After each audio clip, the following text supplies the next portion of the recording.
qu'est-ce qui nous définit, au fond? Sommes-nous le fruit d'un grand plan divin ou le résultat d'un accident cosmique? C'est vraiment ça, le cœur du débat entre l'évolution et la religion.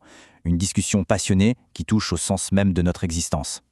La question qu'on se pose est finalement assez simple. Est-ce que la foi et la science sont condamnées à être des ennemis jurés? Est-ce qu'on doit absolument choisir un camp ou est-ce qu'il y aurait un autre chemin possible? C'est exactement ce qu'on va explorer ensemble. Pour bien comprendre l'enjeu, il faut voir que tout part de deux démarches très différentes.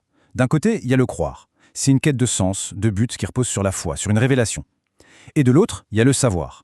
Là, on cherche des explications, des mécanismes, et ça se base sur la preuve, sur la raison. C'est précisément à l'intersection de ces deux mondes que la tension naît.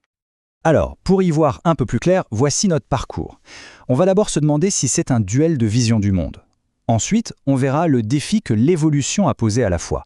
On s'arrêtera sur la position créationniste, puis sur la réponse de la science, et enfin, on explorera une possible voie de synthèse. C'est parti.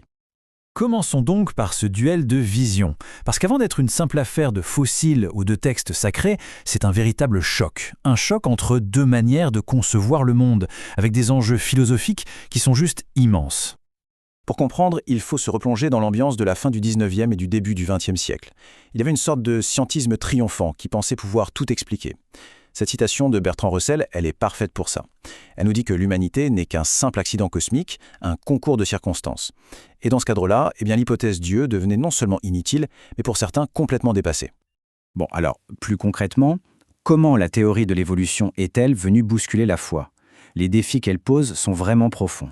Ils touchent au cœur même des récits religieux traditionnels. En fait, l'évolution a soulevé au moins 5 problèmes majeurs. Le premier, c'est le temps. Des milliards d'années pour la science face à quelques milliers pour une lecture littérale des textes. Ensuite, notre place. D'un coup, on n'est plus au centre de rien. Puis, Dieu devient pour certains une hypothèse inutile. Le hasard semble tout diriger, ce qui met à mal l'idée des providences. Et enfin, notre héritage animal vient compliquer la notion même de péché. Chaque point est un véritable séisme pour la théologie. Face à ce raz-de-marée intellectuel, une première réponse, très radicale, a émergé. Le rejet pur et simple de la théorie de l'évolution. C'est ce qu'on appelle la position créationniste. Alors, les arguments créationnistes, ils reposent en gros sur 3 piliers.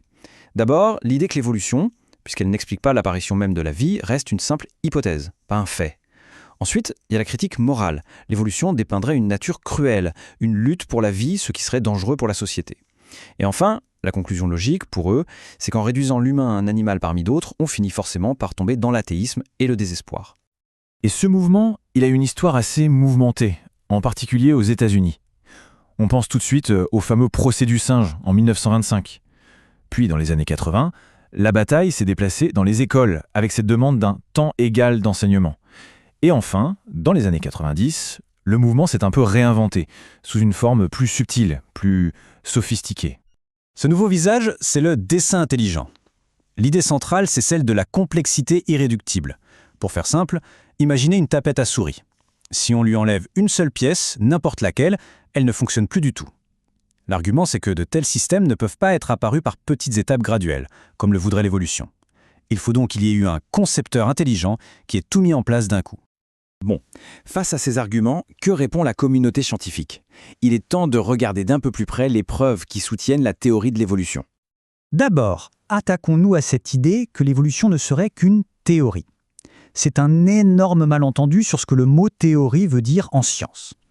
Une théorie scientifique, ce n'est pas une vague supposition, c'est une explication extrêmement solide qui est étayée par une montagne de faits. Le fait de l'évolution, c'est-à-dire que les espèces changent avec le temps, ça, c'est une certitude scientifique.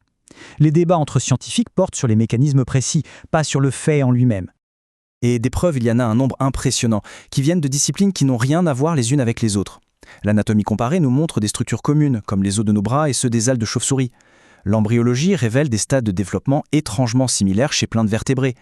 La paléontologie, bien sûr, avec ses fossiles. Et plus récemment, la génétique a mis le coup de grâce en montrant les liens de parenté directement dans notre ADN.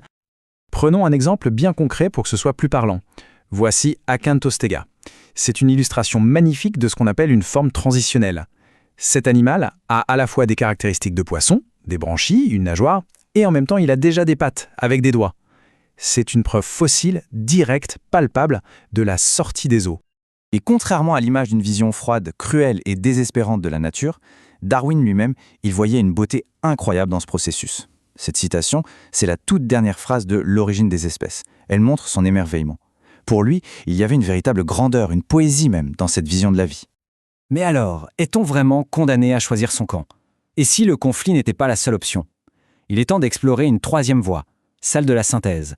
Une voie où la science et la foi pourraient peut-être se mettre à dialoguer. Un moment absolument marquant dans cette recherche des dialogues, ça a été cette déclaration du pape Jean-Paul II en 1996. Quand il affirme que l'évolution est plus qu'une hypothèse, l'Église catholique ouvre officiellement la porte à une réconciliation. C'est un signal très fort qui dit que la foi n'est pas forcément menacée par la science. L'une des figures les plus fascinantes de cette synthèse, c'est le prêtre et paléontologue Pierre Teilhard de Chardin. Son concept phare, c'est la loi de complexité-conscience. Pour lui, l'évolution n'est pas juste un processus aléatoire qui part dans tous les sens. Non, elle a une direction, elle va vers toujours plus de complexité matérielle et cette complexification s'accompagne d'une montée de la conscience. Et évidemment, cette perspective change radicalement l'image qu'on se fait de Dieu.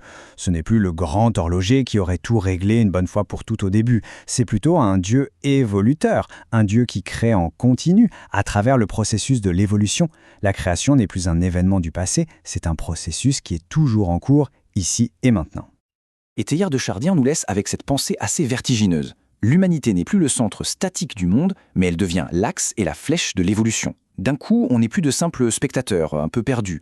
On devient des acteurs conscients avec une responsabilité immense. Alors, conflit sans fin, dialogue de sourds ou synthèse audacieuse, quelle vision du monde allons-nous choisir? La question, elle, reste grande ouverte.